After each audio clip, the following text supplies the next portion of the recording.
வாசிக்கலாம். லூக்கா எழுதின சுவிசேஷம் 9வது அதிகாரம் 23வது வசனத்தை வாசிக்கலாம். லூக்கா எழுதின சுவிசேஷம் 9வது அதிகாரம் 23வது வசனத்தை வாசிக்கலாம். பின்பு அவர் எல்லாரையும் நோக்கி, ஒருவன் என் பின்னே வர விரும்பினால் அவன் தன்னைத்தான் வெறுத்து தன் சிலுவையை அனுதினமும் எடுத்துக்கொண்டு என்னை பின்பற்ற கடவன். இயேசு இந்த வார்த்தையை சொல்வதற்கு முன்பாக அங்கே என்ன நடந்தது அப்படின்னு பார்த்தீங்க அப்படின்னா, சீசர்களோடு அவர் ஜெபிக்கிறார்.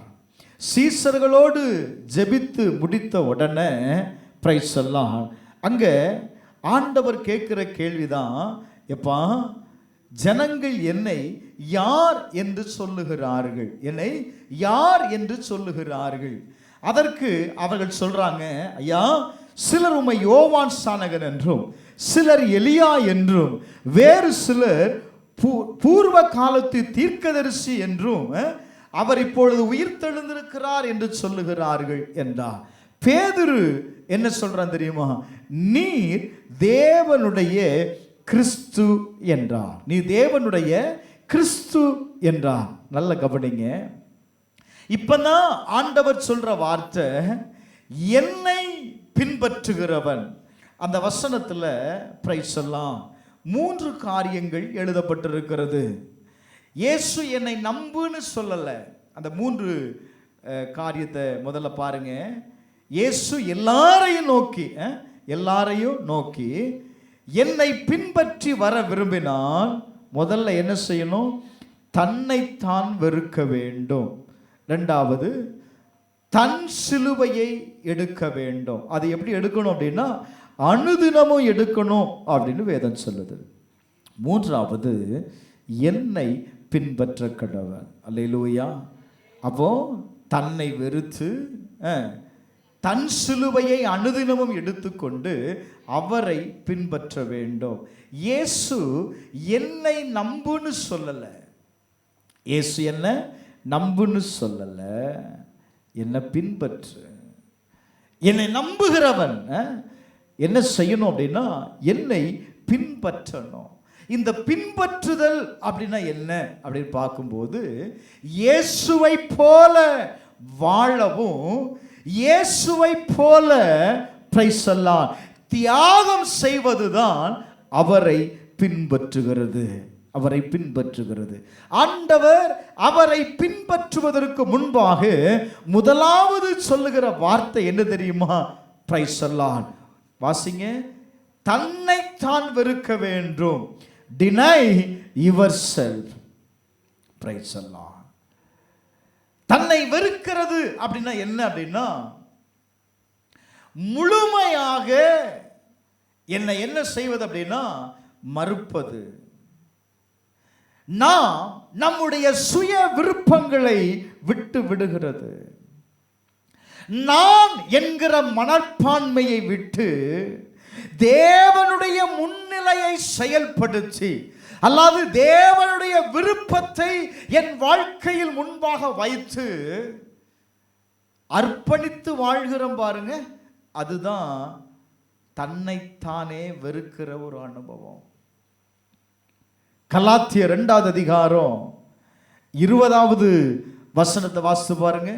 கலாத்தியர் 2வது அதிகாரம் 20வது வசனம். கிறிஸ்துவுடனே கூட சிலுவையில் அறையப்பட்டேன், ஆயிலும் பிழைத்திருக்கிறேன். நல்ல கவனிங்க. நான் கிறிஸ்துவோடு கூட சிலுவையில் அறையப்பட்டிருக்கிறேன், ஆனாலும் நான் என்ன செய்கிறேன்? நான் பிழைத்திருக்கிறேன். இனி நான் அல்ல, கிறிஸ்துவே எனக்குள் பிழைத்திருக்கிறார். அங்க சொல்றாரு, இனி நான் அல்ல. இப்ப எனக்குள்ள வாழ்கிறது யார் அப்படின்னா கிறிஸ்து. கிறிஸ்துவுக்காக ஒரு வாழ்க்கை, கிறிஸ்துவை ஏற்றுக்கொண்ட ஒரு வாழ்க்கை. நான் இதை தியானிக்கும் போது பிரைஸ் எல்லாம் இப்படி நான் கவனிச்சு பார்த்தேன். என்ன அப்படின்னா, சில பெண்களை இவங்க இருக்காங்கல்ல, கன்னியஸ்திரீகள், அவங்கள நான் கவனிச்சு பார்க்கும்போது எவ்வளவு படித்திருந்தாலும், எவ்வளவுகள் திறமை இருந்திருந்தாலும், தன்னை இயேசுவுக்கு அர்ப்பணித்த பிற்பாடு அவருடைய ஆசைகள், அவருடைய எல்லாவற்றையும் விட்டுட்டு யாரை பின்பற்றுகிறாங்க தெரியுமா? அவங்க அர்ப்பணித்த வாழ்க்கைக்கு பிரைஸ் எல்லாம் தன்னை அர்ப்பணித்து பின்பற்றுகிறார்கள். இயேசுவுக்காக தன்னை பின்பற்றுகிறார்கள். அதற்கு அடையாளமாக தான் எதை தொங்க விட்டுருக்கிறாங்க அப்படின்னா, சிலுவையை தன் கழுத்தில் என்ன செய்திருக்கிறாங்க. எதுக்கு? அது எனக்கு அடையாளம் அப்படின்னா, நான் அந்த சிலுவைக்கு என்னை அர்ப்பணித்திருக்கிறேன், சிலுவையின் வாழ்க்கைக்கு என்னை ஒப்பு கொடுத்து விட்டேன் என்று சொல்லி அவர்கள் அர்ப்பணித்த ஒரு வாழ்க்கையை வாழ்கிறார்கள். இரண்டாவது நீங்க கவனிங்க, வேதம் சொல்லுது, தன் சிலுவையை எடுத்துக்கொண்டு. வாசிங்க. என்ன விட்டுட்டீங்களா? 9வது அதிகாரம் 23. பிரைஸ் எல்லாம். தன் சிலுவையை அனுதினமும் எடுத்துக்கொண்டு என்று எழுதப்பட்டிருக்கிறது. அப்ப சிலுவையை என்ன செய்யணுமா? தினமும் எடுக்கணும். Take up your cross. வாரத்துக்கு ஒரு முறை இல்ல, தினமும் அனுதினமும் சிலுவையை நான் எடுக்கக்கூடியவனாய் இருக்கணும். இந்த சிலுவை எதற்கு அடையாளமா இருக்கிறது அப்படின்னா, நம்முடைய வாழ்க்கையில கடந்து வருகிற துன்பம், அந்த தியாகம், மூன்றாவது கீழ்ப்படிதல், இதற்கு அடையாளமா இருக்கிறது தான் சிலுவை. பிரைஸ் எல்லாம். இந்த சிலுவை என்பது ஒரு அலங்கார பொருள் அல்ல. இன்னைக்கு அநேக வீடுகளில் சிலுவை அப்படிதான் இருக்கு. அலமாரியில, ஷோகேஸ்ல எப்படி இருக்கு? ஒரு அலங்கார பொருளாக இருக்கு. நான் வேளாங்கண்ணிக்கு போனேன், சிலுவையை வாங்கிட்டு வந்தேன். நம்ம சொந்தக்காரங்க போனாங்க அப்படின்னா எதை வாங்கிட்டு வருவாங்க? ஒரு சிலுவையை வாங்கிட்டு வந்து உங்கள் கையில் கொடுத்துருவாங்க. பிரைஸ் எல்லாம். நானும் எதுக்காக வச்சிருக்கிறேன் அப்படின்னா, அடையாளமாய், அவங்க ஞாபகமாய் சிலுவையை வச்சிருக்கிறேன் வழியே. இப்படி பாருங்க. அப்ப சிலுவை என்பது அலங்காரம் அல்ல, அது ஒரு தியாகத்தின் சின்னம், ஒரு தியாகமான வாழ்க்கையை அது குறிக்கிறது. பாருங்க, அப்போஸ்தலனாகிய பவுல் சொல்லும்போது 1 கொரிந்தியர் 15வது அதிகாரம் அதனுடைய 31வது வசனத்தை வாசிக்கலாம். 1 கொரிந்தியர் 15:31 வாசித்து பாருங்க. நான் அனுதினமும் சாகுறேன் அப்படின்னு சொல்றான். அனுதினமும். பிரைஸ் எல்லாம். அப்போ ஒவ்வொரு நாளும் இந்த சிலுவையை எடுத்து, நான் இப்படி சொல்றேன் பாருங்களேன், இந்த சிலுவையின் இன்னொரு வசனத்தை வாசிருங்க. அதுக்கு முன்னாடி கலாத்தியர் 5:17 நினைக்கிறேன். கலாத்தியர் 5வது அதிகாரம் 17வது வசனம் பாருங்க. மாமிசம் ஆவிக்கு விரோதமாகவும் ஆவி மாமிசத்திற்கு விரோதமாகவும் இச்சிக்கிறது. நீங்கள் செய்ய வேண்டும் என்று இருக்கிறவர்களை செய்யக்கூடாதபடிக்கு இவைகள் ஒன்றுக்கொன்று விரோதமாய் இருக்கிறது. இப்போ நம்முடைய வாழ்க்கையை இந்த சிலுவையின் வாழ்க்கைக்கு அல்லது சிலுவையோடு கூட நீங்க ஒப்பு கொடுங்களேன், ஒப்பிட்டு பாருங்களேன். சிலுவை என்பது பாடுகள்னு சொன்னேன், அது துன்பம்னு சொன்னேன், அது தியாகம்னு சொன்னேன், அடுத்து சொன்னேன் அது கீழ்ப்படிதல் அப்படின்னு சொன்னேன். ஆண்டவர் என்ன சொல்றார்? இந்த சிலுவையை அனுதினமும் எடுத்து என்னை பின்பற்று அப்படிங்கிறார். பிரைஸ் எல்லாம். இப்ப பாருங்க, இந்த சிலுவையின் வாழ்க்கைக்குள்ள உள்ளேயும் போராட்டம் நடக்குது, வெளியவும் போராட்டம் நடக்குது. உள்ளுக்குள்ள என்ன போராட்டம் அப்படின்னா, மாமிசம் ஆவிக்கு விரோதமாகவும் ஆவி மாமிசத்திற்கு விரோதமாகவும் போராடுது. எனக்கு சில நேரத்தில் என்ன செய்வது என்பது தெரியல. பிரைஸ் எல்லாம். இவைகள் ஒன்றுக்கொன்று போராடுகிறதுனால என்னால் என்ன செய்ய முடியல அப்படின்னா முடிவெடுக்க முடியல. பாருங்க, என்னுடைய ஆசைகள் என்னுடைய பரிசுத்த வாழ்க்கையை கெடுத்து விடுகிறது. என்னுடைய கோபம் மற்றவர்களை மன்னிக்க முடியாதபடி மாற்றி விடுகிறது. பிரைஸ் அல்லாஹ். உலகம் தேவனை ஏற்றுக்கொள்ள கூடாதபடிக்கு, தேவனோடு சேரக்கூடாதபடிக்கு என்ன செய்யுது அப்படின்னா ஒரே போராட்டம். உலகமா தேவனா? பிரைஸ் அல்லாஹ். கோபமா மன்னிப்பா, அல்லது ஆசையா பரிசுத்தமா? இது எங்க நடக்கு அப்படின்னா நம்ம உள்ளுக்குள்ள போராட்டம் நடக்கு. பாருங்க, வெளிப்பிரகாரத்திலேயும் வெளியவும் நமக்கு என்ன இருக்கு அப்படின்னா துன்பம் இருக்கு. 2 தீமோத்தேயு 3வது அதிகாரம் 12வது வசனத்தை வாசித்து பாருங்க. பிரைஸ். 2 தீமோத்தேயு 3:12 வாசிக்கும் போது, அன்றியும் கிறிஸ்துவுக்குள் தேவ பக்தியாய் நடக்கிற, பிரைஸ் எல்லாம் நல்ல கவனிங்களேன், வசனம் சொல்லுது பாருங்க, கிறிஸ்து இயேசுவுக்குள் தேவ பக்தியாய் நடக்க மனதாய் இருக்கிற யாவரும் என்ன செய்வாங்களாம்? துன்பப்படுவார்கள். வீட்டுக்குள்ளேயும் பிரச்சனை, நண்பர்கள் மத்தியில், குடும்பத்தில், சமுதாயத்தில், ஆவிக்குரிய வாழ்க்கையிலையும் வளர முடியல, மாமிசத்தினுடைய வாழ்க்கையிலையும் என்ன செய்ய முடியல, ஒரு போராட்டமா இருக்கு. ஆண்டவர் சொல்ற வார்த்தை என்ன தெரியுமா? நீ இதை எடுத்து என்னை பின்பற்று அப்படிங்கிறார். இதற்கு ஒரே ஒரு வழிதான் வேதத்தில் சொல்லப்பட்டிருக்கிறது. இந்த சரீரத்தை அவர்கிட்ட ஒப்பு கொடுக்கிறது தான். அவர்கிட்ட ஒப்பு கொடுக்கிறது தாங்க உங்க வாழ்க்கையில இது எல்லாவற்றையும் ஜெயிக்க முடியும்.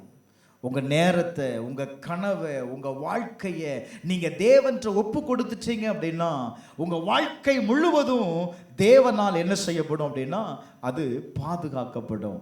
ரோமர் 12வது அதிகாரம் 1வது வசனத்தை வாசிக்கும் போது வாசிங்க, உங்களுடைய சரீரத்தை எப்படி ஒப்பு கொடுக்கணுமா? ஜீவ பலியாய் அவருக்கு நீங்க ஒப்பு கொடுக்கணும். அப்படி நீங்க ஒப்பு கொடுக்கும் பொழுது பிரைஸ் எல்லாம் நீங்க என்ன செய்யப்படுகிறீங்க அப்படின்னா உங்களுடைய வாழ்க்கை ஆசீர்வதிக்கப்பட்டதாய் மாறிவிடும். இப்ப நமக்கு ஒரு கேள்வி வரும், என்னடா சர்ச்சைக்கு வந்தா எல்லா பிரச்சனையும் மாறின்னு தானே உள்ள வந்தோம், ஆனா இங்கேயும் பிரச்சனை, அப்படியே பக்தி ஜாஸ்தியாச்சு அப்படின்னா வீட்டுக்குள்ள பிரச்சனை, எல்லா இடத்திலும் பிரச்சனை. இந்த வாழ்க்கை நமக்கு தேவையா? இந்த கிறிஸ்தவ வாழ்க்கை நமக்கு தேவையா? நமக்கு அவசியமான ஒன்றா? கொஞ்சம் யோசித்து பாருங்களேன். நிறைய பேர் இதை யோசிக்கிறது உண்டு. பிரைஸ் எல்லாம் சபைக்கு வந்தாலும் போராட்டம் மாறல, அப்படியே கொஞ்சம் பக்தியா நடக்கணும் அப்படின்னு ஸ்டார்ட் பண்ணோம் பாருங்க, ஸ்டார்ட் பண்ண உடனே வீட்டில் பத்திக்கிட்டு எரியும். அப்ப என்னதான் பண்றது? இயேசு அதை தான் சொல்றாரு. மத்தேயு 7வது அதிகாரம் 14வது வசனத்தை நீங்க வாசிக்கும் போது 7:14 வாசித்து பாருங்க. 7:14 ஜீவனுக்கு போகிற வாசல் எப்படி இருக்குமா? இடுக்கமும் வழி நெருக்கமா இருக்கிறது, அதை கண்டுபிடிக்கிறவர்கள் சிலர். சிலரால மட்டும்தான் இந்த வழியை பின்பற்ற முடியும். அன்றைக்கு இயேசுவோடு கூட இருந்தவர் கூட இயேசுடைய போதனைகளை கேட்ட உடனே என்ன சொன்னாங்க? இந்த உபதேசம் ரொம்ப கடினமா இருக்குப்பா, இவரை எப்படா பின்பற்றுறது? ஒவ்வொரு நாளும் இதை செய்யாத, அதை செய்யாத, அதை பண்ணு, இதை பண்ணு சொல்லிக்கிட்டே இருக்கிறாரு, எதைத்தான் பின்பற்றுகிறது?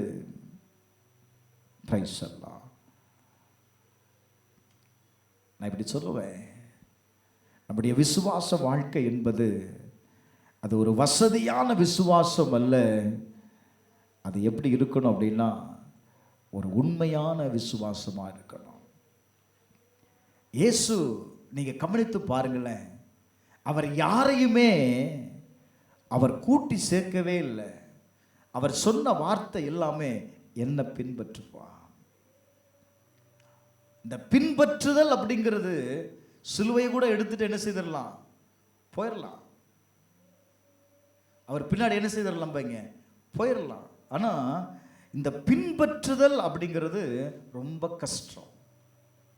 பிரைஸ் எல்லாம் முதல்ல சொன்னேன், என்ன சொன்னேன், தன்னைத்தானே வெறுக்கணும்னு சொன்னேன். ரெண்டாவது, தினமும் அவருடைய சிலுவையை நாம் எடுத்து பின்பாக கடந்து செல்ல வேண்டும்.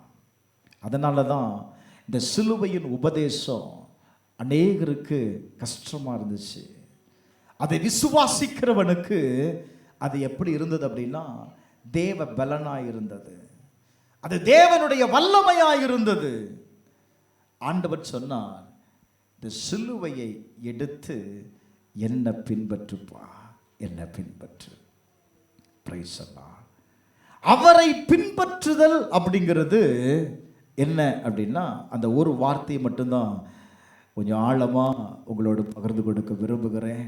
வேதம் சொல்லுகிறது, அவரை பின்பற்றுகிறது என்பது அவரையே நம்முடைய வாழ்க்கையில மாதிரியா எடுத்து வாழ்வது தாங்க பின்பற்றுதல்.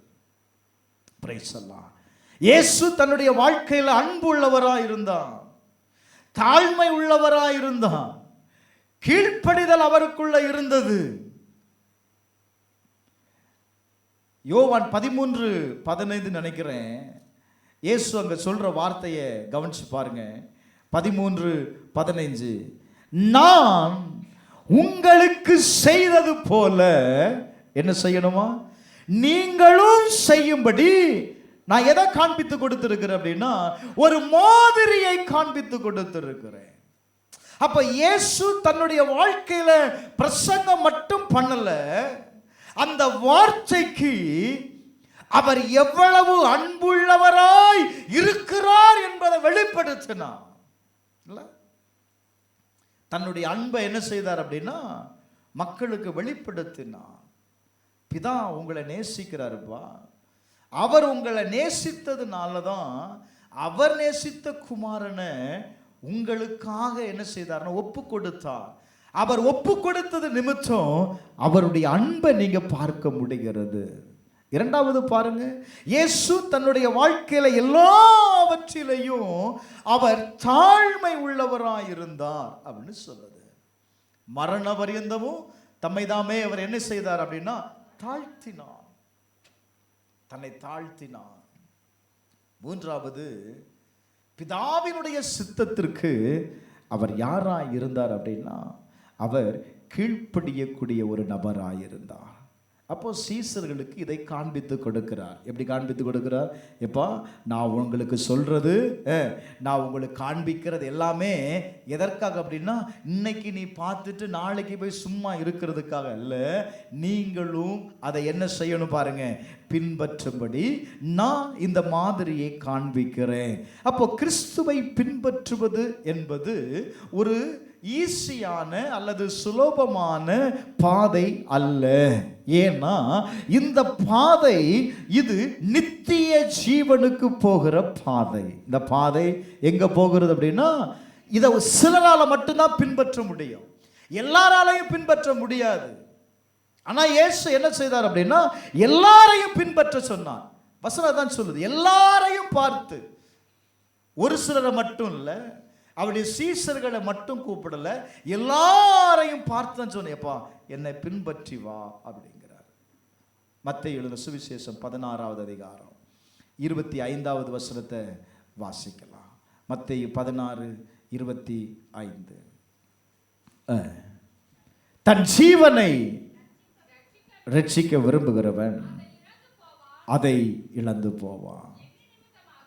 பிரைஸ் அல்லாஹ். தன் ஜீவனை ரட்சிக்க விரும்புகிறவன் அதை இழந்து போவான், என் நிமித்தமாக தன் ஜீவனை இழந்து போகிறவன் அதை கண்டடைவான் என்று சொல்லுகிறது.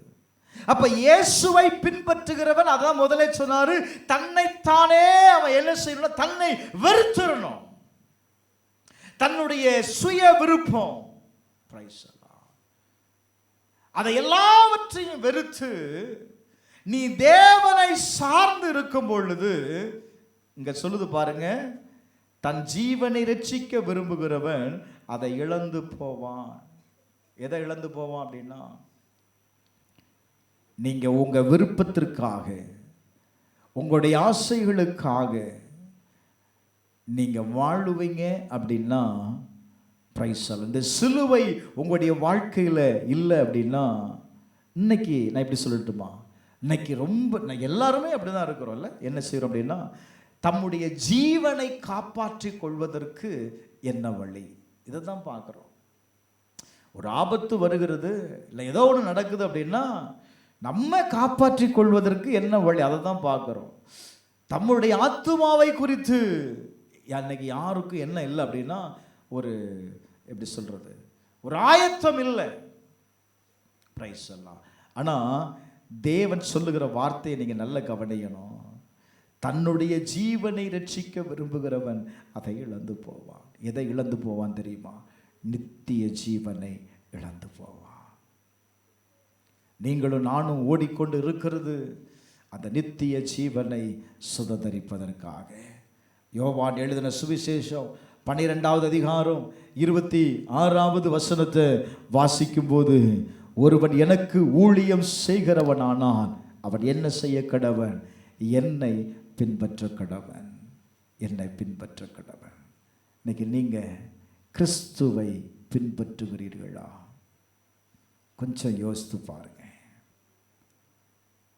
எல்லாரையும் சொன்னாரு, இங்க சொல்றாரு, ஒருத்தர் எனக்கு ஊழியம் செய்தா என்ன செய்யணும்ப்பா? என்ன செய்யணும்? என்னை பின்பற்று. அப்ப கிறிஸ்தவ வாழ்க்கை என்பது இயேசுவை பின்பற்றுகிற ஒரு வாழ்க்கை. இயேசுவை பின்பற்றுகிறவ அப்படின்னு சொல்லுகிற ஆளு தன்னுடைய சுய விருப்பத்தை, சுய ஆசைகளை வெறுத்து வாழ வேண்டும். நீங்க அப்படி வாழ்ந்தா மட்டும்தான் தேவனுடைய திட்டம் உங்க வாழ்க்கையில நிறைவேறும். பாருங்க, நீங்க இதெல்லாம் நீங்க மறுக்கல அப்படின்னா, பிரைஸ் எல்லாம் நான் ஒரு 5-6 காரியங்களை சொல்றேன் பாருங்களேன். பின்பற்றுதல் அப்படிங்கிறது பேசுவது அல்ல. நம்ம ரொம்ப ஈஸியா சொல்லிடுவோம், நான் இயேசுவை தான் பின்பற்றேன் பாஸ்டர், இல்ல சொல்றது ரொம்ப ஈஸி. ஆனா அவரை போல வாழ்வது என்பது ரொம்ப கஷ்டம். யோசித்து பாருங்க. ரொம்ப ஈஸியா சொல்லலாம், நான் இயேசுவை தானே பின்பற்றுறேன். நம்ம என்ன நினைச்சிட்டு இருக்கோம் அப்படின்னா, நான் சர்ச்சைக்கு வந்தா அவரை பின்பற்றுகிறது போல அப்படின்னு நினைக்கிறோம்.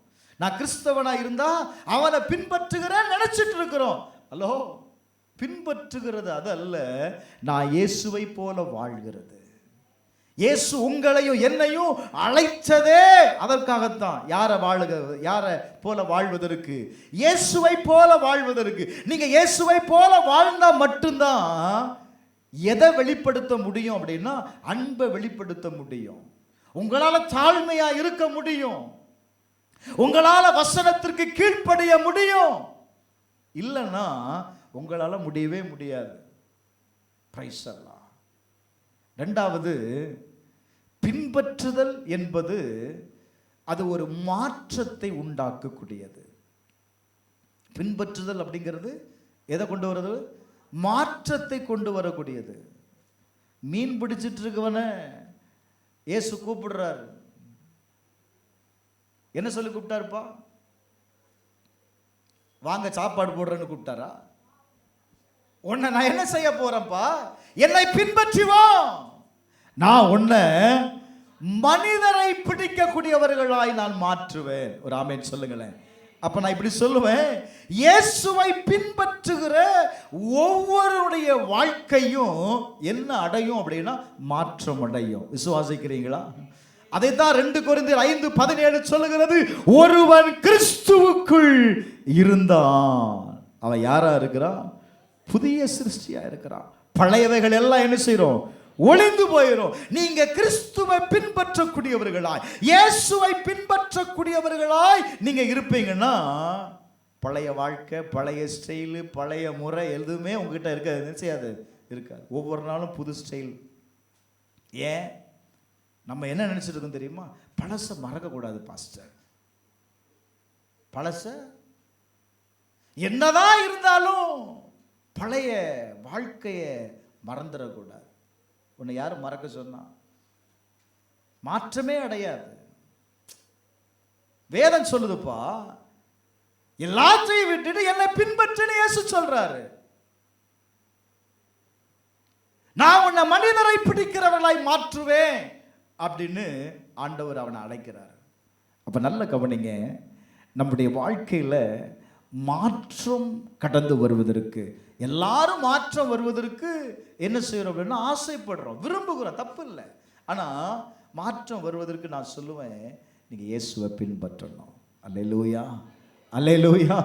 மூன்றாவது, பின்பற்றுதல் அப்படின்னா அது எதை குறிக்கிறது தெரியுமா? ஒரு தியாகமான வாழ்க்கையை குறிக்கிறது. எதை குறிக்கிறது? ஒரு தியாகமான வாழ்க்கையை குறிக்கிறது. லூக்கா 14வது அதிகாரம் 27வது வசனத்தை வாசிக்கலாம். 14:27. தன் சிலுவையை சுமந்து கொண்டு எனக்கு பின் செல்லாதவன் எனக்கு சீசனா இருக்க மாட்டான். ஹலோ, என்னை பின்பற்றாதவன், நல்ல கவனிக்கணும், தன் சிலுவையை சுமந்து கொண்டு என்னை பின்பற்றாதவன் யாரா இருக்க முடியாதுப்பா. பிரைஸ் எல்லாம். அப்ப நல்ல கவனிங்களேன். அப்ப சில பாடுகளை, வேதனைகளை, நாம் அனுபவிக்கிற எல்லா கஷ்டங்களையும், எல்லாருடைய வாழ்க்கையில இதெல்லாம் நிரந்தரம். ஆனா பாருங்க, இந்த கஷ்டத்தினால என் விசுவாச வாழ்க்கைய, என் பின்பற்றுதலுக்கு தடையா இருக்குமே. ஆனா நான் யாரா இருக்க மாட்டேன் அப்படின்னா சீசனா இருக்க மாட்டேன். நான் இப்படி சொல்லட்டா, ஆண்டவர் சொன்னார், நீங்க உலகமெங்கிலும் கடந்து போய் என்ன செய்யுங்க, சகல சிறுசைக்கும் என்ன சொல்லுங்க, சுவிசேஷத்தை சொல்லுங்க. அதற்கு பிற்பாடு அவங்கள யாரா மாத்துங்க, விசுவாசியாய் மாத்துங்க. அப்படியா சொன்னாரு? இயேசு விசுவாசிகளை பார்க்கலப்பா. இயேசு யாரை பார்க்கிறார் அப்படின்னா சீஷர்களை பார்க்கிறார். தன்னை பின்பற்றக்கூடியவனை ஆண்டவர் பார்க்கிறான். விசுவாசியா வாழ்ந்துட்டு போலாம். நான் 40 வருஷம் விசுவாசி பாஸ்டர். நல்லது. எத்தனை பேரை ஆயத்தப்படுத்துறீங்க? எத்தனை பேருக்கு சுவிசேஷம் சொன்னீங்க? அது பாஸ்டர், நான் சொன்ன யாருமே கேட்க மாட்டாங்க பாஸ்டர். இது யார் சொல்ற பதில்?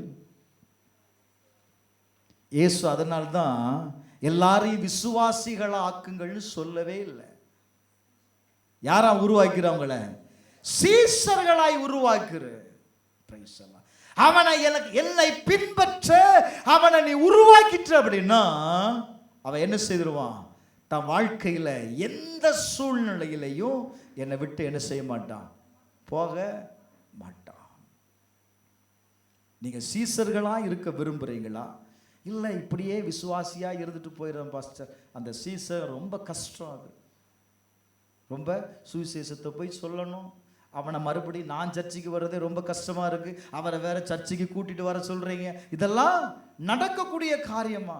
முடியாது. ஆண்டவர் சொல்லிட்டாரு, அவன் யாருப்பா? என்ன வரமாட்டுக்கு சத்தம்?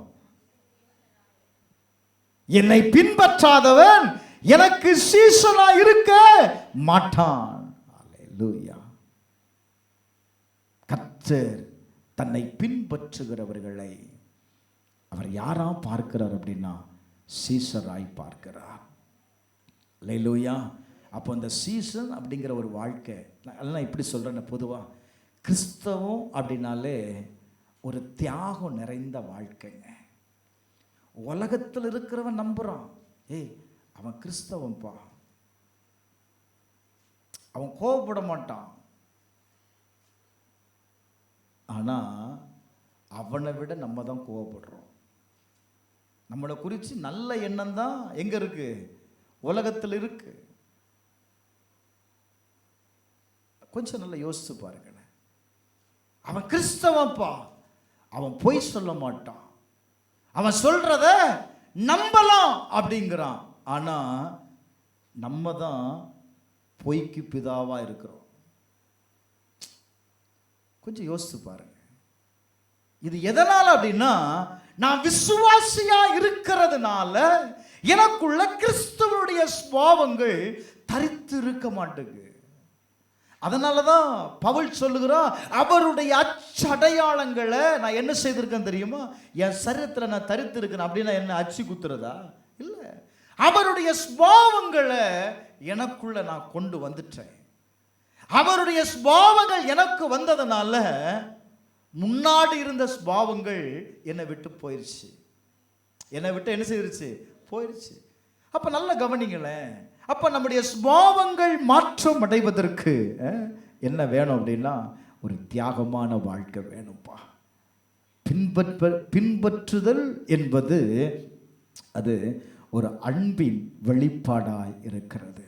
யோவான் எழுதுகிற சுவிசேஷம் 14வது அதிகாரம் 15வது வசனத்தை வாசித்து பாருங்க.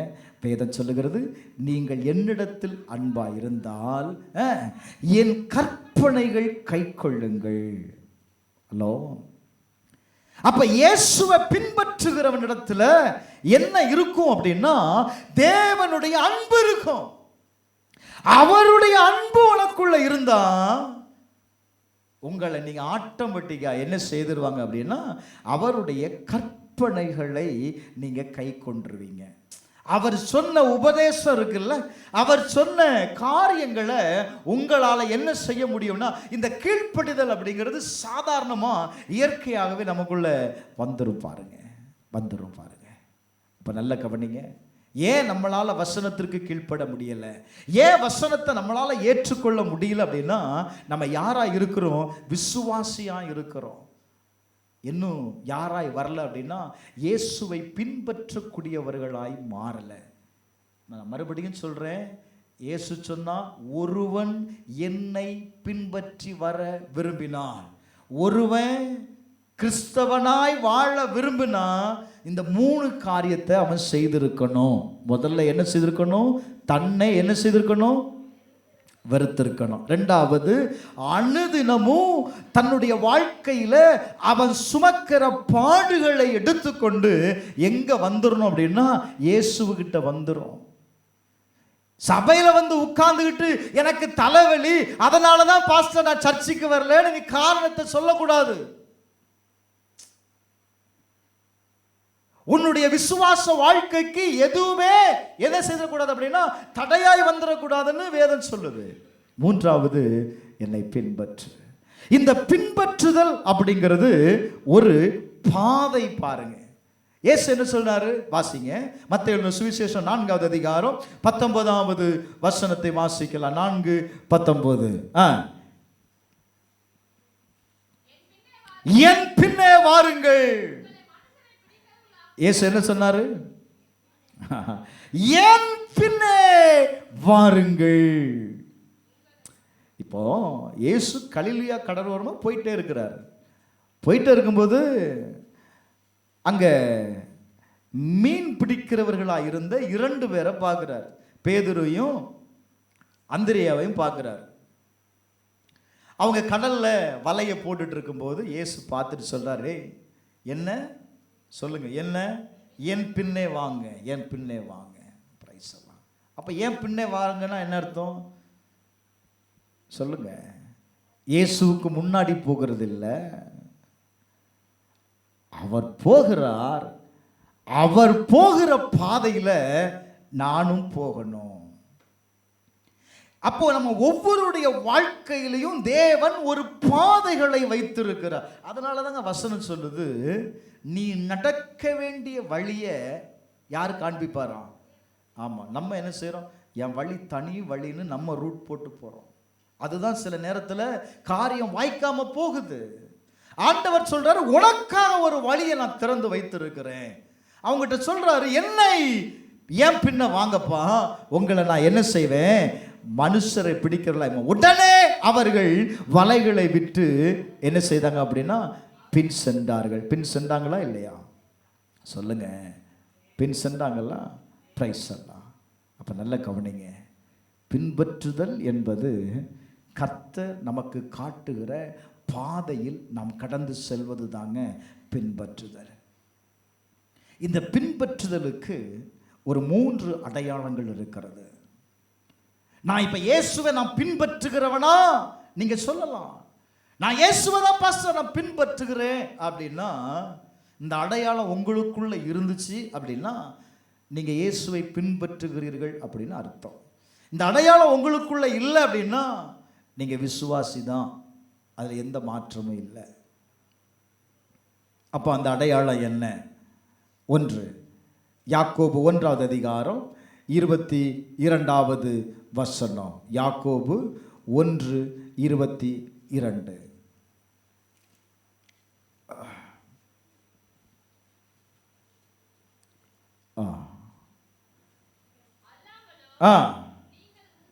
நீங்கள் உங்களை வஞ்சியாதபடிக்கு நீங்கள் திருவசனத்தை கேட்கிறவர்களாய் அதன்படி செய்கிறவர்களாய் இருங்கள். நம்பர் 1, நீங்கள் இயேசுவை பின்பற்றுகிறவர்களாய் இருக்கிறீர்கள் என்பதற்கு அடையாளம் என்ன தெரியுமா? கீழ்ப்படிதல். நீங்க வசனத்தை மட்டும் கேட்கிறவர்களாய் அல்ல, வசனத்தை என்ன செய்கிறவர்களாய் இருக்கணும்பா.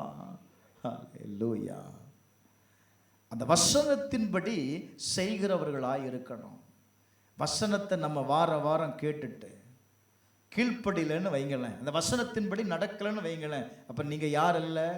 இயேசுவை பின்பற்றுகிறவர்கள் அல்ல.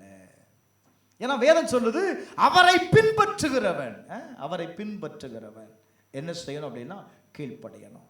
2வது யோவான் 13:35. 13:30. நீங்கள் ஒருவரில் ஒருவர் அன்புள்ளவர்களாயிருந்தால் அதனால் என்னுடைய சீசர்கள் என்று எல்லாரும் அறிந்து கொள்வார்கள். என்னப்பா சொல்லுது? 2வது அன்பு. நீங்க ஒருவரில் ஒருவர் என்ன இருக்கணும்? அன்புள்ளவரா இருக்கணும்னு சொல்லுது. நீங்கள் அன்புள்ளவர்களா இருந்தா உங்களை யாருன்னு சொல்லுவாங்களா? சீசர்னு மற்றவங்க அறிந்து கொள்வார்கள். அன்பு இருக்கா உங்களுக்குள்ள? வம்பு தான் இருக்கு. ஒருவரில் ஒருவர் என்ன செய்யுங்க? அன்புள்ள. நீங்க போய் நான் யார் தெரியுமா, நான் இயேசுவினுடைய சீசன் சொல்லண்டா. உங்களுக்காக நீங்க போஸ்டர் போடணும் அவசியம் இல்லை. அவங்களே சொல்லுவாங்க, எப்பா யார் தெரியுமா, இயேசுடைய சீசப்பா, இயேசுவோடு கூட இருந்தவன்ப்பா, அவன் பேச்ச பாரு, இயேசுவை போலவே பேசுகிறான். அவரை எனக்கு தெரியாது, மறுதலிக்கான். தன்னைத்தானே அவன் என்ன செய்தான் தெரியுமா? ஏமாற்றுகிறவனாயிருந்தான். பிரைஸ் அல்லாஹ். அப்ப இயேசுவை பின்பற்றுகிற இடத்துல அன்பு இருக்கும். யாருடைய அன்பு தெரியுமா? கிறிஸ்துவனுடைய அன்பு. இந்த அன்பு எல்லாரையும் நேசிக்கும். இந்த அன்பு என்ன செய்யும்? எல்லாரையும் நேசிக்கும். எல்லாரையும் என்ன செய்யும்? அரவணைக்கும். எல்லாரிடத்திலும் எப்படி இருக்கும் அப்படின்னா ஒன்று போல இருக்கும். நல்ல கவனிங்க, பின்பற்றக்கூடியவனிடத்துல தேவனுடைய அன்பு இருக்குங்க. உங்களை இந்த அன்பை உங்களுக்குள்ள நீங்க வைத்துட்டீங்க அப்படின்னா உங்களை உலகம் அறிந்து கொள்ளும். இவர்கள் யார்? இயேசுவினுடைய சீசர்கள். இவர்கள் யார்? இவர்கள் கிறிஸ்தவர்கள். இவர்கள் யார்? அவங்க சபைக்கு போகிறவங்கப்பா, அறிந்து கொள்வாங்க. 3வது மத்தேயு 24வது அதிகாரம் 13வது வசனத்தை வாசித்து பாருங்க. 24:13. முடிவு பரியந்தம் நிலை நிற்பவனே ரட்சிக்கப்படுவான். அப்போ பின்பற்றக்கூடியவன் 3வது என்ன செய்வான் தெரியுமா? நிலைத்திருக்கக்கூடியவன். எந்த சூழ்நிலையிலையும், பிரைஸ் அல்லாஹ், எந்த நிலையிலையும் விசுவாசத்துல நிலைத்திருக்கக்கூடியவன் தாங்க பின்பற்றக்கூடியவன். அப்ப பின்பற்றுதலுடைய அடையாளங்கள் என்ன?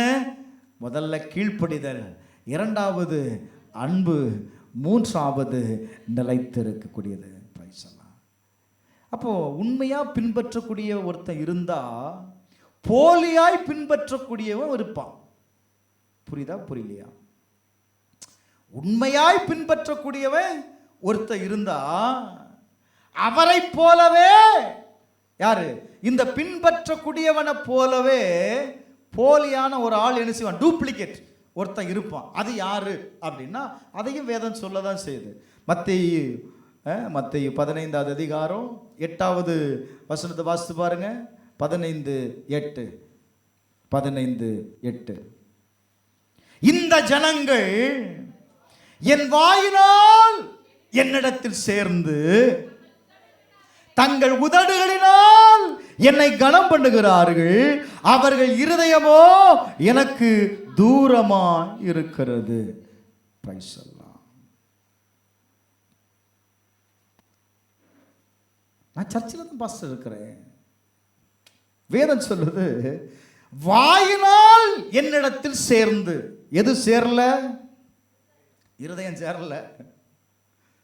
வாயினால சேர்ந்து உதடுகளினால் என்னை கனம் பண்ணுகிறார்கள். ஆள் எங்க இருக்கிறான்? ஆள் தான் சர்ச்சில் இருக்கிறான். அவனுடைய மைண்ட் எல்லாம் எங்கேயோ இருக்கு. வீட்டில் வாங்கிட்டு வந்த சிக்கன்ல இருக்கு.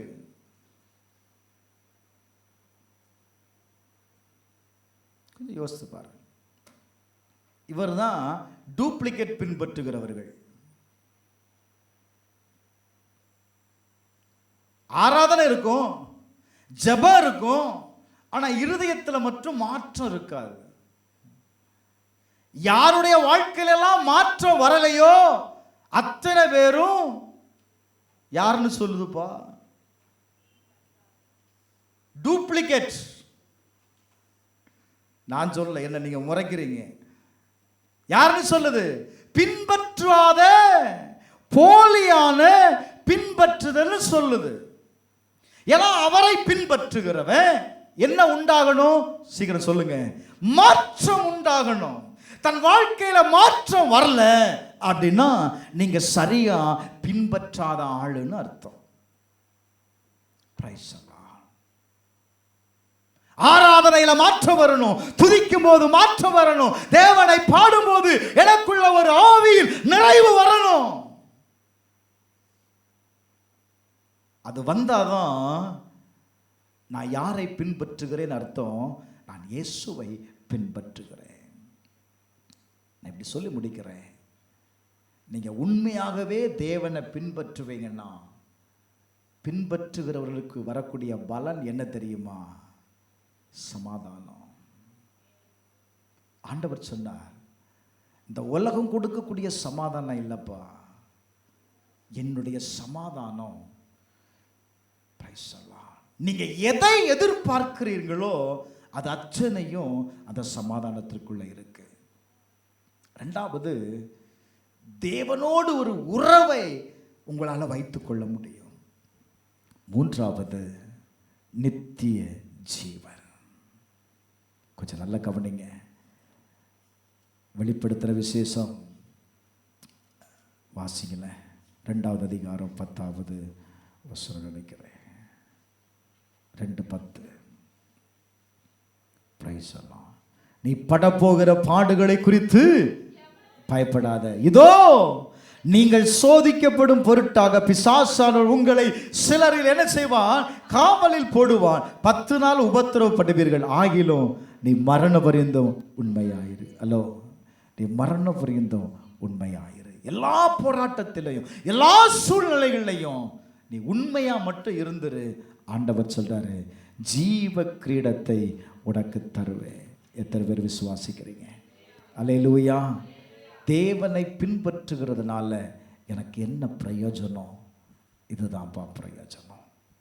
கர்த்தர் உனக்காக ஒரு ஜீவ கிரீடத்தை வைத்திருக்கிறார். பிரைஸ் அல்லாஹ். நீ கர்த்தருடைய கரத்தில் அலங்காரமான கிரீடமாய் கர்த்தர் உன்னை வைத்திருக்கிறார். அலங்காரமான கிரீடமாய் வைத்திருக்கிறார். எதற்காக தெரியுமா? அநேகருக்கு முன்பாக உன் தலையை உயர்த்தி காண்பிப்பதற்கு. நீ கர்த்தருடைய கரத்தில் அலங்கார கிரீடமாய் இருக்கிறாய் என்பதை அநேகர் உன்னை பார்க்கும்படி கர்த்தர் என்ன செய்வார் தெரியுமா? உன்னை உயர்த்துவார். இயேசு சொன்னா, நீ இயேசுடைய சீசனாய் மட்டும் நீ வாழ்ந்துரு, உலகம் உன்னை பார்த்து சொல்லும், அவர் யார் தெரியுமா? இயேசுவனுடைய சீசன். அல்லேலூயா. நீங்க இன்னைக்கு யாரை பின்பற்றுகிறீங்க? நீங்க பின்பற்றுகிறீங்களா இல்லை சபைக்கு வந்துட்டு போகிற ஆளா இருக்கிறீங்களா? இன்னைக்கு அநேக விசுவாசிகள் சபையில் ஒரு மெம்பராக மட்டும்தான் இருக்கிறோமே தவிர இயேசுவை பின்பற்றலை. இயேசு சொன்ன ஒரே ஒரு வார்த்தை, இது எப்போ சொன்னார் தெரியுமா?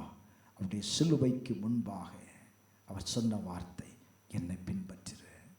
எந்த சூழ்நிலையிலையும் துன்பம் வரும், போராட்டம் வரும், அவமானம் வரும், ஆனாலும் என்னை விட்டு என்ன செய்யாத, போயிடாதப்பா. இந்த பாதையை விட்டுட்டு நீ போயிருதார, இது போயிடாத. இந்த பாதை ஜீவ பாதை. இந்த பாதை உனக்கு ஜீவ கிரீடத்தை தரும்னு சொன்னாரு.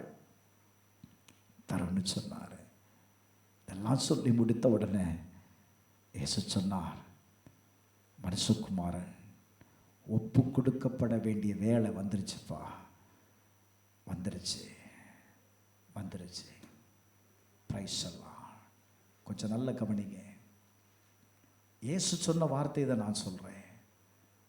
பிரைஸ் எல்லாம் ஒரே வார்த்தை சொன்னாரு, நான் போகிறேன்னு நீ கவலைப்படாத, நீ நான் இல்லையே அப்படிங்கிறத குறித்து நீ என்ன செய்யாத, கலங்காத. எல்லா சூழ்நிலையிலையும் நான் உன் கூட தான் இருக்கிறேன், உன் கூட தான் நான் இருக்கிறேன். ஆனால் ஒன்னே ஒன்று, மரண பரியந்தமும் நீ உண்மையாயிரு. பிரைஸ் எல்லாம் நான் மரண பரியந்தமும் நான் உன் கூட இருப்பேன், நீ மரண பரியந்தமும் உண்மையாயிரு. அல்லேலூயா. ஒரு உண்மையான விசுவாசியா, உண்மையா கிறிஸ்துவை பின்பற்றுகிறவர்களாய் மாறிடுங்க. இயேசு விசுவாசியை அல்ல, சீசர்களை பார்க்கிறார். இயேசுவை பின்பற்றக்கூடியவன் தான் இன்னைக்கு தேவை. கிறிஸ்தவன் தேவையில்லை, கிறிஸ்தவன் தேவையில்லை, இயேசுவை பின்பற்றக்கூடியவன் தேவை. அல்லேலூயா. இயேசுவை பின்பற்றக்கூடியவனால தான் எல்லாவற்றையும் சகிக்க முடியும், எல்லாவற்றையும் தாங்க முடியும், எல்லாவற்றிலையும் ஜெயத்தை எடுக்க முடியும். நீங்கள் கிறிஸ்துவை பின்பற்றாமல் யாரையோ பின்பற்றி நீங்கள் கடந்து போகலான்னு நினச்சிங்கன்னா ஒரு நாளும் உங்கள் வாழ்க்கையில் இருக்கிற கஷ்டங்களை, துன்பங்களை, வேதனைகளை கடந்து போகவே முடியாது. இயேசு சொன்னார், இந்த உலகத்தில் உங்களுக்கு என்ன இருக்குப்பா? உபத்திரவம் இருக்கிறது, ஆனாலும் திடன் கொள்ளுங்கள், நான் என்ன செய்துட்டேன்? இந்த உலகத்தை நான் ஜெயித்துட்டேன். ஒரு ஆமேன் சொல்லுங்களேன். ஜெயித்த உலகத்தில் தான் கர்த்தர் உங்களையும் என்னை வைத்திருக்கிறார். அப்போ ஏன் இந்த உபத்திரவம் நம்மளை விட்டு நீங்காமல் இருக்கிறதுனா, நம்ம யாராக இருக்கிறோம்? விசுவாசியாக இருக்கிறோம். இயேசு என்ன சொன்னார்? நீ விசுவாசியாக இருந்தது போதும், நீ என்னை பின்பற்றக்கூடியவனாயிரு. எத்தனை பேர் இந்த காலவேளை ஆராதனையில் ஒப்பு கொடுக்குறீங்க? ஆண்டவரே, எந்த சூழ்நிலையிலையும் பாதி மனசோடு இல்லை, பாதி இல்லை, முழு இருதயத்தோடு முழு மனசோடு கூட என்ன செய், ஆண்டவருக்கு ஒப்பு கொடு. ஆண்டவர், எந்த சூழ்நிலையிலையும் நான் உம்மை பின்பற்றி வருவேன். அனுதினமும் வாரத்தில் ஒரு நாள் சபையில் வந்து சோத்திரம் போடுறதில்ல, வாரத்தில் ஒரு நாள் ஆலயத்தில் வந்து உட்கார்ந்து கைத்தட்டிட்டு போறது இல்லை. அனுதினமும் தேவனுடைய சமூகத்தில் உட்காரு, அனுதினமும் ஆண்டவர்கிட்ட கேளுங்களேன். ஏன்னா நீங்கள் சந்திக்கிற பிரச்சனைகள் எல்லாமே ஒவ்வொரு நாளும் வேறுபட்டதாக இருக்குது. இன்னைக்கு நான் சந்திக்கிற பிரச்சனை நாளைக்கு இதே சூழ்நிலையில் இருக்கும்னு நிச்சயம் இல்லை, அது வேற ஒரு ரூபத்தில் வருது. அதனால தான் ஆண்டவர் சொல்றாரு, ஒவ்வொரு நாளும் நீ அந்த பாடுகளை எடுத்துக்கொண்டு. இப்போ ஆண்டவர் சொல்றாரு பாருங்க, வருத்தப்பட்டு பாரம் சுமக்கிறவர்களே நீங்கள் எல்லாரும் என்னிடத்தில் வாருங்கள், நான் உங்களுக்கு எதை தருகிறேன் அப்படின்னா இளைப்பாறுதலை தருகிறேன். இளைப்பாறுதல். நீங்கள் தேவனுடைய சமூகத்தில் வந்து உட்கார்ந்து அந்த அப்படியே அவர் மேலே இறக்கி வச்சுட்டீங்கன்னா, அடுத்த வசனம் சொல்லுது, அது உங்களுக்கு எப்படி இருக்குமா? லெகுவாய் போயிடும். கடினமாக இருக்குன்னு சொல்லுதா? கஷ்டமாக இருக்குன்னு சொல்லுதா? கஷ்டமாத்தில் தானே வந்தீங்க. அந்த கஷ்டத்தை அவருடைய பிரசன்ஸில் இறக்கி வைக்கும்போது இப்போ ஆண்டவர் என்ன செய்கிறாரு? அதை லெகுவாக்கி விடுகிறார். அல்லேலூயா, அல்லேலூயா, அல்லேலூயா. அப்போ நம்ம செய்ய வேண்டியது என்ன? ஒவ்வொரு நாளும் தேவனுடைய சமூகத்திற்கு கடந்து வாங்க. உங்களுடைய போராட்டங்களை, உங்களுடைய நீங்கள் அனுபவிக்கிற துன்பங்கள், நீங்கள் அனுபவிக்கிற கஷ்டங்கள் எல்லாவற்றையும் சிலுவை அப்படின்னு நினச்சி அதை எடுத்து என்ன செய்யுங்க அப்படின்னா அவரை பின்பற்றுங்கள். அல்லேலூயா, அல்லேலூயா. அவருடைய பாதையில் நீங்கள் பின்பற்றும் போது அவர் உங்களுக்கு ஜெயத்தை காண்பித்து கொடுத்திருக்கிறார். உங்களுடைய வாழ்க்கையும் ஜெயமாய் மாறும். நம்ம எல்லாரும் எழுந்திருப்போமா? நம்ம எல்லாரும் எழுந்திருப்போம். பிரைஸ் அல்லாஹ். இன்னைக்கு அப்படி சோதித்து பாருங்க. தன்னைத்தானே வெறுக்கணும்னு வேதம் சொல்லுதுப்பா. உடைய சுய விருப்பங்களை விட்டு விடுங்க. நான் என்கிற மனப்பான்மையை தூக்கி எறி. நான் இது சொல்லுவா அப்படின்னா சுயம் சுயம் சாகாம உன்னால உன்னை என்ன செய்ய முடியாது? டினை பண்ண முடியாது. தேவனுடைய சித்தத்தை முன்னிலைப்படுத்துங்க. நான் என்கிற அந்த வார்த்தை எடுத்துட்டு தேவ சித்தம் என்கிற வார்த்தைக்கு முக்கியத்துவத்தை கொடுங்களேன். நான் இப்படி சொல்லட்டா, எதெல்லாம் உங்கள் வாழ்க்கையில் நீங்கள் செய்து தோல்வி அடைந்தீங்களோ அந்த இடத்துல தேவ சித்தத்தை வைங்க. ஆண்டவரே, இதில் நான் தோல்வி அடைந்துட்டேன், இப்போ நான் தேவ சித்தத்திற்கு ஒப்பு கொடுக்கிறேன். ஆண்டவரே, ஜெயம் வந்துருங்க, ஜெயம் வந்துருங்க, ஜெயம் வந்துருங்க. இன்னைக்கு ஆண்டவர்கிட்ட ஒப்புக்கொடு.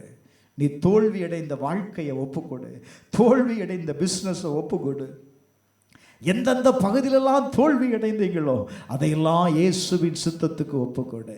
ஏங்க, இயேசு இந்த பூமியில் வாழ்ந்த நாட்களில் ஒவ்வொரு நாளும் தன்னுடைய சித்தத்தை அவர் நிறைவேற்றல, பிதாவினுடைய சித்தத்தை அவர் நிறைவேற்றி கொண்டே இருந்தார். பிதாவினுடைய சித்தத்தை அவர் தன்னுடைய வாழ்க்கையில் நிறைவேற்ற நிறைவேற்ற நிறைவேற்ற நிறைவேற்ற அவர் தேவகுமாரனாக இந்த பூமியில் மகிமை அடைந்து கொண்டே இருந்தார்.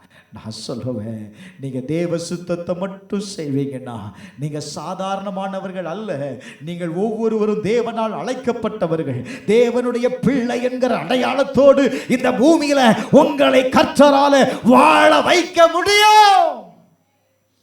தேவனுடைய பிள்ளை என்கிற அந்த வாழ்க்கை இருக்கு பாருங்க, அது முற்றிலும் மாறுபட்டது. அது முற்றிலும் வித்தியாசமான வாழ்க்கை. நான் சொல்லுவேன், தேவ சித்தத்துக்கு ஒப்புக்கொடு. எத்தனை பேர் ஒப்பு கொடுக்குறீங்க? எத்தனை பேர் ஒப்பு கொடுக்குறீங்க? எங்க, நீ தேவ சித்தத்துக்கு ஒப்பு கொடுக்கலன்னா உன்னால் வாழவே முடியாது சகோதரா. உள்ளுக்குள்ளேயும் போராட்டம், வெளியவும் போராட்டமா, உன் வாழ்க்கையில எல்லா பக்கமும் நெருக்கமா. ஒரே வழி இயேசுவே. இயேசுதாங்க வழி. அவரை பின்பற்றுகிறது தவிர வேற வழி இல்லைப்பா. வேற ஒரு வழியை இயேசு கற்றுக் கொடுக்கலப்பா. நீ எத்தனையோ வழிகளை தேடுற, எத்தனையோ வழிகளை நீ தேடுற. ஆனால் நான் சொல்லுவேன், இயேசுடைய வழியை தேடு. இயேசு காண்பித்து கொடுத்த வழியை தேடு சகோதரா. தேடு தேடு தேடு தேடு தேடு. இந்த வாழ்க்கை ரொம்ப கஷ்டம்தான். இந்த வாழ்க்கையை கடந்து போகணும்னா ரொம்ப கஷ்டம்தான். ஆனா தேவ சித்தத்தோடு உன் வாழ்க்கையை ஒப்பிட்டு வாழ்ந்துட்டனா வாழ்க்கை லெகுவாய் இருப்பா. உன் பாதையில் இருக்கிற கஷ்டங்கள் எல்லாம் லெகுவாய் மாறிடும் சகோதரா, சகோதரி. உன் மன வேதனையெல்லாம் ஆண்டவருடைய சமூகத்தில் சொல்லு. கர்த்தருடைய ஆவியை அனுபவ சொல்றாரு, நீ என்னை பின்பற்றின அப்படின்னா உன் வாழ்க்கையில் நீ ஜெயிச்சிடலாம். என்னை பின்பற்றினா நீ ஜெயிச்சிடலாம். உன் வாழ்க்கையில் தோல்வி இல்லை. நான் இப்படி சொல்லட்டா, தோல்வியை சந்திக்க ஆண்டவர் விடவே மாட்டார். தோல்வியை சந்திக்கவே ஆண்டவர் விட மாட்டாருங்க. பிரைஸ் அல்லாஹ். தோல்விகளை ஜெயமாக்குறவர் தான் இயேசு. எதெல்லாம் முடிந்ததுன்னு நினைச்சீங்களோ அது எல்லாவற்றிலையும் ஒரு துவக்கத்தை கர்த்தர் வைத்திருக்கிறார். இன்னைக்கு சில காரியங்கள் உங்கள் வாழ்க்கையில் முடிந்து போயிருக்கலாம். நான் சொல்லுவேன், இன்றைக்கி கர்த்தர் அதை துவக்குகிறார். ஒப்புக்கொடு, ஒப்புக்கொடு. எத்தனை பேர் ஒப்பு கொடுக்குறீங்க? நான் விசுவாசியாய் அல்ல, நான் இயேசுவை பின்பற்றக்கூடியவனாய் வாழ போகிறேன் பாஸ்டர், நான் இயேசுவை பின்பற்றுவேன்னு சொல்கிறீங்களா? இயேசுவை பின்பற்றுகிறவனுக்கு தான் சமாதானம் உண்டாகும். இயேசுவை பின்பற்றுகிறவனுக்கு தான் நித்திய ஜீவன். இயேசுவை பின்பற்றுகிறவனுக்கு தாயா. நீ இயேசுவை பின்பற்ற போகிறியா? யாரை பின்பற்ற போகிறீங்க? உலகத்தை பின்பற்ற போகிறீங்களா? இயேசுவை பின்பற்ற போகிறீங்களா? முடிவெடுங்க. அவரை பின்பற்றுகிறவனால மட்டும்தான் தேவராஜ்யத்திற்குள்ள பிரவேசிக்க முடியும். ஆனால் வேதம் சொல்லுது, அதை தெரிந்து கொள்ளுகிறவர்கள் வெகு சிலர்னு சொல்லுது. அந்த சிலரில் ஒருத்தராக நீங்கள் இருந்துருங்களேன். அந்த சிலரில் ஒருத்தராக நீங்கள் இருந்துருங்களேன். அந்த சிலரில் ஒருத்தராக இருந்துருங்களேன். இயேசு வரப்போகிறா, இயேசு வரப்போகிறா. எத்தனை பேர் ஒப்பு கொடுக்குறீங்க? ஆண்டவரே, எந்த சூழ்நிலையிலையும் நான் உம்மை பின்பற்றக்கூடியவனாக இருப்பேன் ஆண்டவரே. எந்த சூழ்நிலையிலையும் நான் உம்மை பின்பற்றக்கூடியவனாக இருப்பேன் ஆண்டவரே. கலப்பையின் மேல் கை வைத்தவன் என்ன செய்யக்கூடாதான்? பின்மாற்றம் அடையக்கூடாது, பின்வாங்கக்கூடாது, பின்வாங்கக்கூடாது, பின்வாங்கக்கூடாது. சொல்லுங்க, நான் இனி பின்வாங்க மாட்டேன் ஆண்டவரே. ஒரு ஒப்புரவாகுது. ஆண்டவரே, நான் பின்வாங்கி போன நாட்கள் உண்டு. இன்றைக்கு நான் பின்வாங்க மாட்டேன்ப்பா. இன்னைக்கு நான் வார்த்தையை கேட்டிருக்கிறேன். இனி எந்த சூழ்நிலையிலையும் உண்மை நான் பின்வாங்க மாட்டேன். எத்தனை பேர் ஒப்பு கொடுக்குறீங்க? அப்படி உங்கள் வலது கரத்தை உயர்த்தி, எசப்பா, இன்றையிலிருந்து நான் உண்மை பின்பற்றுவேன்னு ஒப்பு கொடுங்களேன். நல்ல தைரியமாக சொல்லுங்க. எந்த சூழ்நிலையில் உண்மை பின்பற்றும் ஆண்டவரே, பின்பற்றுவேன். பின்பற்றுகிறவனை கர்த்தர் கரத்தில் எடுப்பாருங்க. பின்பற்றுகிறவனை கர்த்தர் கரத்தில் எடுப்பா. பின்பற்றின பேதுருவே சொன்னாரு, பேதுருவே, உன் மேல நான் என் சபையை கட்டுவேன். உன்னை கொண்டு ராத்தா லாசே, பின்பற்றுகிறவனை கொண்டு கர்த்தர் பெரிய காரியங்களை செய்வார். பின்பற்றுகிறவனை கொண்டுதான், பின்பற்றுகிறவனை கொண்டுதான் கர்த்தர் பெரிய காரியங்களை செய்வார். நான் சொல்லுவேன், நீங்க கர்த்தரை மட்டும், இயேசுவை மட்டும் பின்பற்றக்கூடியவர்களாக இருப்பீங்கன்னா கர்த்தர் உங்களை கரத்தில் எடுப்பாருங்க. இயேசு உங்களை கரத்தில் எடுப்பாருங்க. என் பிள்ளை என்னை பின்பற்றுது, என் பிள்ளை என்னை பின்பற்றுகிறது.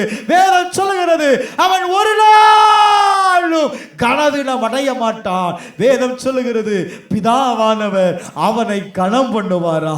சபையே, சபையே, இயேசுவை பின்பற்றுகிற ஒவ்வொருவனும், ஒவ்வொருவருடைய வாழ்க்கையும் கனமடையும். வேதம் சொல்லுகிறது, பிதாவானவர் அவனை கனம் பண்ணுவா. கரங்களை உயர்த்திருக்கிற ஒவ்வொருவரையும் கர்த்தர் கனம் பண்ண போகிறார். இதுவரையில் நீ கனவீனப்பட்டிருக்கலாம். இதுவரையிலையும் நீ கனவீனமடைந்த உன் குடும்பத்தில், உன்னுடைய சமுதாயத்தில், நீ வேலை செய்கிற இடத்துல கனவீனப்பட்டிருந்ததுனா நான் சொல்லுவேன், இயேசுவை மட்டும் பின்பற்றுங்க.